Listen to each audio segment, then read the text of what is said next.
સમાચાર સુરતથી પ્રાપ્ત થઈ રહ્યા છે। પરીક્ષામાં ગેરરીતિ સામે કડક વલણ અપનાવવામાં આવ્યું છે। ગેરરીતિ સામે VNSGU દ્વારા કડક વલણ અપનાવાયું।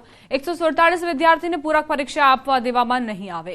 ઇન્ક્વાયરી કમિટીની બેઠકમાં ગેરરીતિ આચરનારા વિદ્યાર્થીઓ સામે કડક પગલાં ભરવા નિર્ણય। કાપલી, હાથ પગ પર કે પેન્સિલ રબર પર લખાણ સહિતના કેસ નોંધાયા હતા। કમિટીએ આક્ષેપિત વિદ્યાર્થીઓના નિવેદનો પણ નોંધ્યા। ગંભીર પ્રકારની ગેરરીતિઓની નોંધપાત્ર સંખ્યા સામે આવી હતી। વિવિધ ગેરરીતિઓ કરતા વિદ્યાર્થીઓ કુલ 680 જેટલા હતા। ગઈકાલે એમપીસી કમિટીમાં 147 વિદ્યાર્થીઓને 4,27,500 રૂપિયા એટલે કે ₹2500 થી શરૂ કરીને 10,000 રૂપિયા સુધીનો આર્થિક દંડ પણ કર। ભારતીય સેના દ્વારા પાર પાડવામાં આવેલા ઓપરેશન સિંદૂરને લઈ દેશભરના લોકોએ સેનાની કામગીરીને બિરદાવી છે, પરંતુ તેની વચ્ચે કેટલાક એવા પણ લોકો છે જેમને સોશિયલ મીડિયા પર ખોટી અને ભડકાઉ માહિતીઓ મૂકી લોકોને ગેરમાર્ગે દોરવવાનો પ્રયત્ન કર્યો। તેથી પોલીસ પણ સોશિયલ મીડિયા પર બાજ નજર રાખી રહી છે અને એવા લોકોને પકડી પાડવાની તૈયારીમાં છે। વલસાડ જિલ્લાના વાપીમાં એક વિધર્મી યુવક દ્વારા ભારતીય સેનાનું મનોબળ તૂટે તેવી ટિપ્પણી કરતા વિવાદ સર્જાયો।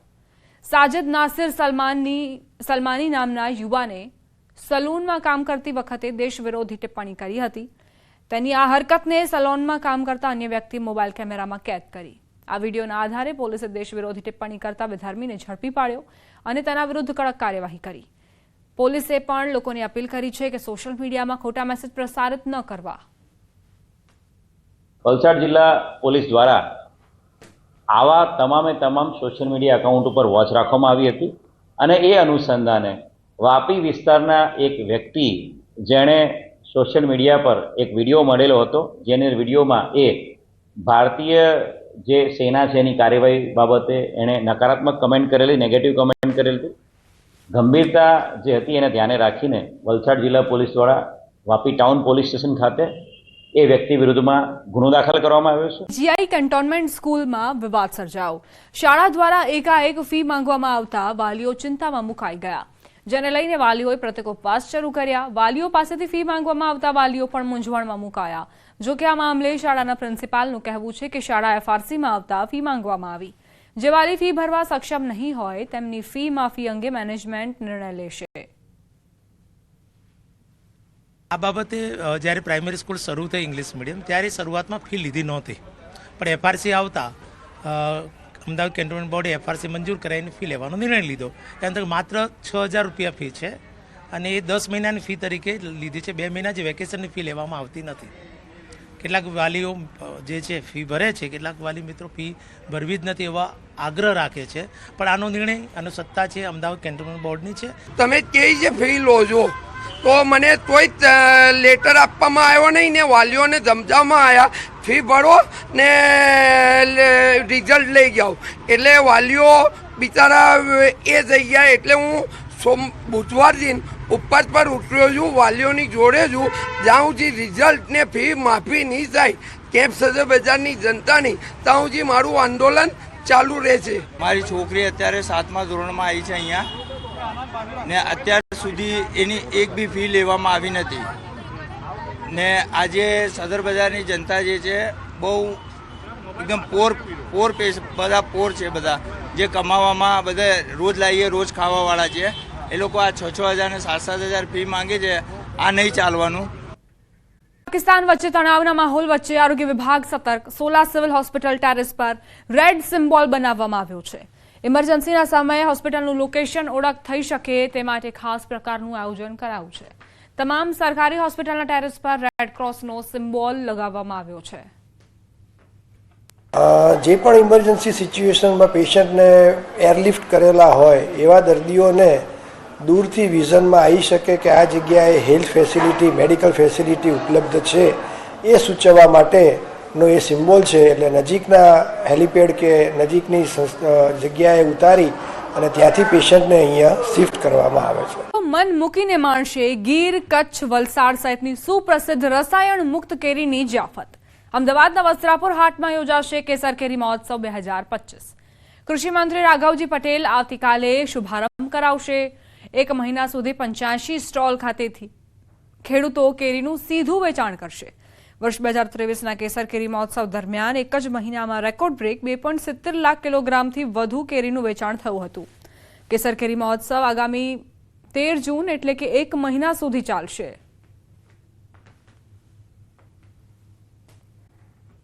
પાલિકા દ્વારા કરવામાં આવતા વિકાસના કામો લોકો માટે મુસીબત સાબિત થઈ રહ્યા છે. મહાનગરપાલિકાએ શહેરના જુદા જુદા વિસ્તારમાં રોડ, ડ્રેનેજ લાઇન કામગીરી હાથ ધરી અને રોડ ખોદી નાખ્યા. પરંતુ આ કામગીરી એટલી આયોજન વગરની અને ધીમી છે કે લોકો ત્રાહિમામ પુકારી ઉઠ્યા છે. જો કામગીરી ઝડપી ન થાય તો ચોમાસામાં વિકટ પરિસ્થિતિ ઉદ્ભવે તેમ છે. તેથી શહેરમાં ચોમાસા પૂર્વે રોડ, ડ્રેનેજ લાઇન સહિતના કામ પૂર્ણ કરવા માંગ ઉઠી રહી છે. આયોજન વગરના વિકાસના કામો હંમેશા દુઃખદાયક જ નીવડે. ચારે બાજુ રસ્તાઓ ખોદાઈ ગયા છે, ઓલ્ટરનેટ છે નહીં કે બીજા રસ્તેથી ક્યાં ચાલવું, એના બાયપાસ આપ્યા નથી અને જે આપ્યા છે દુષ્કર છે, ત્યાંથી જઈ ન શકાય. અને ખાસ કરીને સિનિયર સિટીઝન અને બાળકો અને મહિલાઓ દરરોજ 10 થી 12 એક્સિડન્ટ થાય છે અને દુવિધામાં પડે છે. અમારી માગણી છે કે તમે જે કંઈ કામ કરો એ કામ એક પછી એક કરો. બધા આખા ભાવનગરની અંદર તમારે બનાવી અને તમારા રૂપિયા વાપરવાના એવી તમારી નેમ ન હોવી જોઈએ. ખાસ કરીને ડ્રેનેજ લાઈનો ઉભરાવાના પ્રશ્ન, ગંદા પાણીની ફરિયાદોના પ્રશ્નો આવતા હતા અને ખાસ કરીને બધી જ લાઈનો એટલી બધી સિલ્ટિંગ હતી કે જે બહુ ધીમે ધીમે પાણીનો પ્રવાહ નીકળતો હતો, જેના કારણે પ્રાઇવેટ કુંડીઓ ઉભરાઈ જતી હતી અને રોડ ઉપર પાણીઓ નીકળતા હતા. આ બધાના પ્રશ્નોના સમાધાન માટે આ બધા કામો શરૂ છે. આ કામોથી ભવિષ્યમાં આવનારી પેઢીઓને લગભગ ઓછામાં ઓછું અમારું 30 વર્ષનું આયોજન છે કે જેથી 30 વર્ષ સુધી આ લાઈનો ખોદવી ન પડે અને કોઈ રોડ તૂટે નહીં ડ્રેનેજ લાઈનના કારણે, એવું એક આયોજન કરવામાં આવેલું છે. ભાવનગર જિલ્લા મથકને લીંબડી નેશનલ હાઈવે સાથે જોડતો મુખ્ય રસ્તો વઢવાણ શહેરમાંથી પસાર થાય છે. સ્ટેટ હાઈવેનો રસ્તો છેલ્લા ઘણા સમયથી બિસ્માર હાલતમાં હોવાથી વાહન ચાલકો અને સ્થાનિક લોકોને ભારે હાલાકીનો સામનો કરવો પડે છે. અસંખ્ય મસમોટા ખાડાથી વાહન ચાલકોને મુશ્કેલીમાં મુકાય છે. 2 ફૂટના મસમોટા ખાડા પડી ગયા હોવાથી અકસ્માતનો ભય પણ સતત સતાવે છે. ખાડામાં વાહનો ફસાઈ જતા ટ્રાફિક જામ પણ સર્જાતો હોય છે. તંત્ર દ્વારા કોઈ કામગીરી હાથ ધરવામાં નથી આવી રહી. લોકોએ તંત્ર સામે રોષ ઠાલવ્યો. વાહન ચાલકો સતત રાહ જોઈ રહ્યા છે કે ક્યારે આ રસ્તાઓનું રિપેરિંગ થાય જેથી તેઓ આ મુશ્કેલીઓમાંથી છુટકારો મેળવી શકે. આજે લીંબડીથી સુરેન્દ્રનગર નેશનલ હાઈવે પ્રસાર વઢવાણ થઈને જતો હોય છે, ત્યારે વઢવાણમાં એટલું ટ્રાફિક જામ થાય છે કે રિંગ રોડ કાઢવાનું હતું. વઢવાણની અંદર જે મધ્યસ્થમાં રોડ નીકળે લીંબડી ધાંગધ્રા કે જેઓને અત્યારે એમાં વરસાદના કારણે ખૂબ જ મોટા ખાડા પડી ગયા છે. ઘણું બધું અત્યારે માણસોને તકલીફ પડે છે, વાહનોને, મોટા વાહનો. અહીં ધોરીપોરથી લીંબડી ચાણીની પોર લીંબડી રોડ રહ્યો અને ધોરીપોરથી ઝોલાવર સુધીનો રોડ રહ્યો, કેવા ભયંકર ખાડા છે અને ટ્રાફિકની એવી સમસ્યા છે. વિસાવદરના પૂર્વ ધારાસભ્ય હર્ષદ રીબડિયાએ મુખ્યમંત્રીને પત્ર લખ્યો છે. વિસાવદર, ભેંસાણ અને જૂનાગઢના ગામડાઓમાં સર્વે કરવાની માંગ કરી. કમોસમી વરસાદથી થયેલા નુકસાનનો સર્વે કરવા માંગ કરાઈ. વરસાદથી ખેડૂતોને ભારે નુકસાન થયું છે. ખેડૂતોને આર્થિક નુકસાનના પગલે સહાય ચૂકવવા માંગણી કરાઈ છે. તલ, અડદ, મગ, કેરી સહિતના પાકને વરસાદના કારણે નુકસાન થયું હોવાની રાવ ખેડૂતોએ કરી છે. સમાચાર પ્રાપ્ત થઈ રહ્યા છે. ગૃહમંત્રી અમિત શાહ ફરી ગુજરાત આવી શકે છે. ગાંધીનગરમાં વિવિધ કાર્યક્રમોમાં હાજરી આપે તેવી સંભાવના. સેક્ટર 21-22 ખાતે અંડરબ્રિજનું લોકાર્પણ કરશે. પેથાપુર CHC સેન્ટરનું પણ લોકાર્પણ કરશે. વાવોલમાં GUDAના આવાસોનું લોકાર્પણ કરશે. વાવોલમાં જાહેર સભાને સંબોધન કરશે. કોલવડામાં નવનિર્મિત તળાવનું લોકાર્પણ કરશે.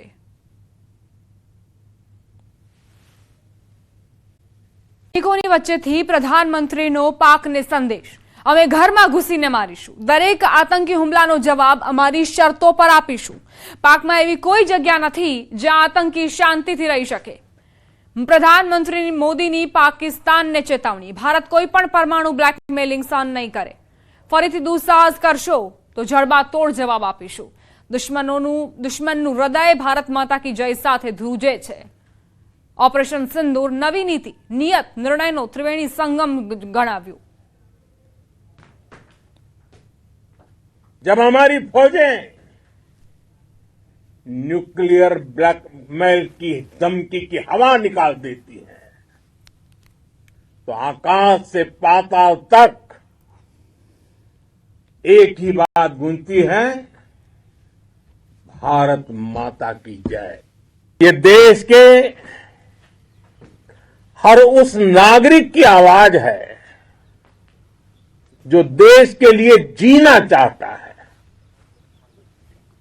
कुछ कर गुजरना चाहता है, भारत माता की जय मैदान में भी गूंजती है और मिशन में भी। जब भारत के सैनिक मां भारती की जय बोलते हैं तो दुश्मन के कलेजे कांप जाते हैं। जब हमारे ड्रोन दुश्मन के किले की दीवारों को ढहा देते हैं, जब हमारी मिसाइलें सनसनाती हुई निशाने पर पहुंचती हैं, तो दुश्मन को सुनाई देता है भारत माता की जय। जब रात के अंधेरे में भी जब हम सूरज उगा देते हैं तो दुश्मन को दिखाई देता है भारत माता की जय। નર્સ ચોલા પટેલની હત્યાનો મામલો પોલીસે આરોપી કાનજી વાંઝાની અટકાયત કરી। હત્યા મામલે એસીપી બીજે ચૌધરીનું નિવેદન। હત્યાનું ચોક્કસ કારણ હજુ જાણવા નથી મળ્યું। બોલાચાલી બાદ હત્યા થઈ હોવાનું પ્રાથમિક કારણ। દુષ્કર્મના આરોપ મામલે પણ પોલીસ તપાસ કરશે। આરોપીએ નર્સ પર છરી વડે હુમલો કર્યો હતો। સારવાર દરમિયાન નર્સનું મોત થયું હતું। મૃતક નર્સ છેલ્લા 2-3 મહિનાથી રાજકોટ ખાતે બદલી થઈને આવ્યા હતા। રાજકોટની કેન્સર હોસ્પિટલમાં નોકરી કરતા હતા। આરોપી મૂળ કોડીનારનો છે અને રાજકોટમાં છૂટક મજૂરી કરતો હતો।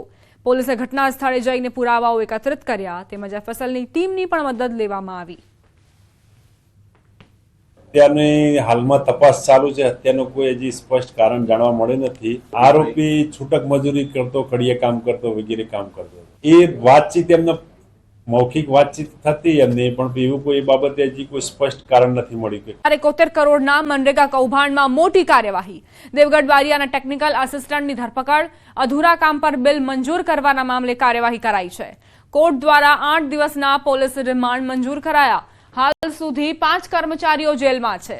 પોલીસ દ્વારા તપાસનો ધમધમાટ તેજ કરાયો છે। 35 સપ્લાયર એજન્સીઓ સામે પણ ગુનો નોંધાયો છે। મનરેગાની કચેરીઓમાં હવે સીસીટીવી કેમેરા પણ લગાવાયા છે। રિમાન્ડમાં અનેક ખુલાસા થવાની શક્યતા છે। આ કૌભાંડમાં વધુ કેટલાક લોકોની ધરપકડ થવાની સંભાવના વ્યક્ત કરાઈ। કેટલાક બીજા અધિકારીઓનો પણ નામ ખુલે તેવી શક્યતા।